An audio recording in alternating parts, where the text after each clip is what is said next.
In this tutorial, I'll show you how to rank data by multiple columns in Google Sheets using a simple and structured method that helps you organize and compare your data more accurately. Start by preparing your data. Open your sheet and make sure you have at least two columns. The first column will be your main ranking criteria, and the second column will act as a tiebreaker.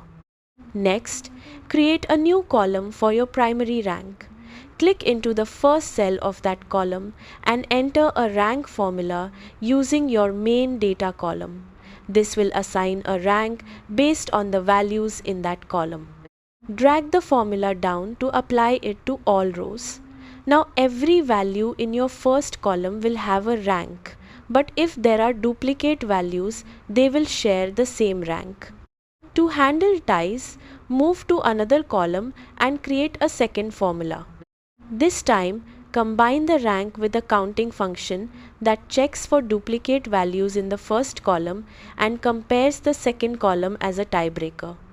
This ensures that when two rows have the same value in the first column, the second column decides which one gets the higher position. Drag this formula down as well so it applies to all rows. Make sure your ranges are consistent and correctly referenced so the formulas work properly across your dataset. As your data updates, the rankings will automatically adjust, giving you a dynamic multi-column ranking system. That's it. You now have a clear and flexible way to rank data using more than one column, making your analysis more precise and easier to understand.